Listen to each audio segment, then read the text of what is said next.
Good morning dear student. आज हम लोग चैप्टर 16 और ये आपका लास्ट चैप्टर होगा संस्कृत का।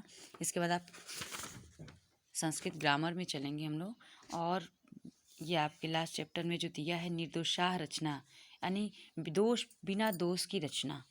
एक ऐसे विशेषण और विशेषिका कथा दो मित्रों के बीच है जो ईश्वर के बनाए हुई चीज़ों पर निर्दोष, यानी ईश्वर को क्या कहते हैं, एक दोषी मानता है और एक निर्दोष मानता है कि ईश्वर ने जो चीज़ बनाया, जिसके लिए बनाया, वह श्रेष्ठ है।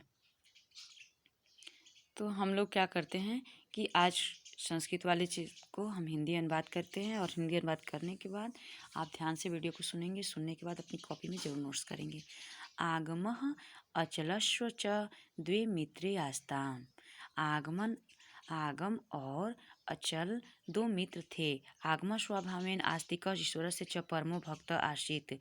आगम का स्वभाव ईश्वर के प्रति आस्थावान और वह परम भक्त था। स प्रकृत्या सर्वा रचना निर्दोषा मन्यते अस्म। वह प्रकृति के सभी रचना को निर्दोष मानता था, श्रेष्ठ मानता था। निर्दोष न मानता था, निर्दोष रहित मानता था। परंतु अचल दोषदर्शी आसीत। परंतु अचल को सब चीज़ें दोषी लगती थी। वह हर एक वस्तु को दोषी मानता था। तस्य ईश्वरम प्रति श्रद्धा अपि न आसीत। उसका ईश्वर के प्रति श्रद्धा नहीं था। एकदा उभे मित्रे भ्रमणाय उद्यान अगच्छताम। एक बार वह अपने मित्र के साथ घूमने के लिए बगीचे में गया। भक्त मार्गे वृक्षेन उद्यमान अगच्छताम। भक्त आसीत। वह भक्त था। मार्गे वृक्षान दृष्ट्वा अचल अवदत्। मित्र मार्ग में देख करके एक वृक्ष को बोला कि हे मित्र, मम मतानुसारेण ईश्वरस्य रचना त्रुटिपूर्णा आसीत्। मेरे मत के अनुसार तो ईश्वर की सारी रचनाएं त्रुटिपूर्ण हैं। ऐसा कालिंदा नाम कुष्मांडा नाम च लता पश्य। जैसे इस कालिंदम तरबूज, यानी तरबूज के को ही देखो और इसकी लता को देखो। कालिंदा नाम कुष्मांडा नाम, तो यहाँ पर कुष्मांडा यानी कद्दू और कालिंदम तरबूज, तरबूज और कद्दू के लता को देखो। एतासु क्षीरासु दुर्बलासु च लतासु ईश्वर स्थूल फलानि उत्पाद्यति। यह अत्यधिक कमजोर शरीर वाला और दुबला पतला है। ऐसे लताओं में ईश्वर ने स्थूल फल, अत्यधिक भारी भरकम फल क्या किया है, इसको दिया है। जम्बू आदिषु स्थूल वृक्षेषु सूक्ष्माणि फलानि सन्ति। जामुन इत्यादि स्थूल वृक्ष हैं, मजबूत वृक्ष हैं, और किंतु उसके फल छोटे होते हैं। ईश्वरस्य इयं रचना दोषयुक्ता अस्ति। इस प्रकार से ईश्वर के द्वारा बनाई हुई चीज़ें दोष युक्त हैं। दोषदर्शी अचल शीर्षा खलवाटः आसीत। दोषदर्शी अचल के सिर पर खलवाटः, यहाँ पर दिया है आपका खलवाटः का मतलब कि टकल था। दोष रहित अचल का सिर के बाल मुंडन करवा दिया था। आतपेन तो पीड़ितो हरितस्य विशालस्य च वृक्षस्य अधः अगच्छताम।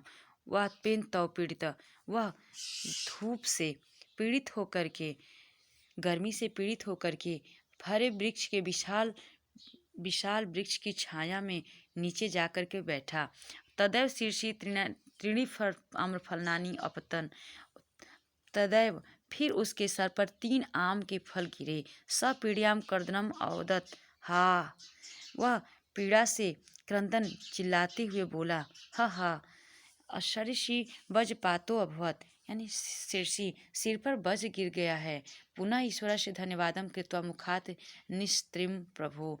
फिर वह ईश्वर को धन्यवाद किया और उसके मुख से निकला, निश्चितम प्रभु, यानी निश्चित ही प्रभु, तो रचना दोषहीना अस्ति। तुम्हारी रचना तो दोषहीन है।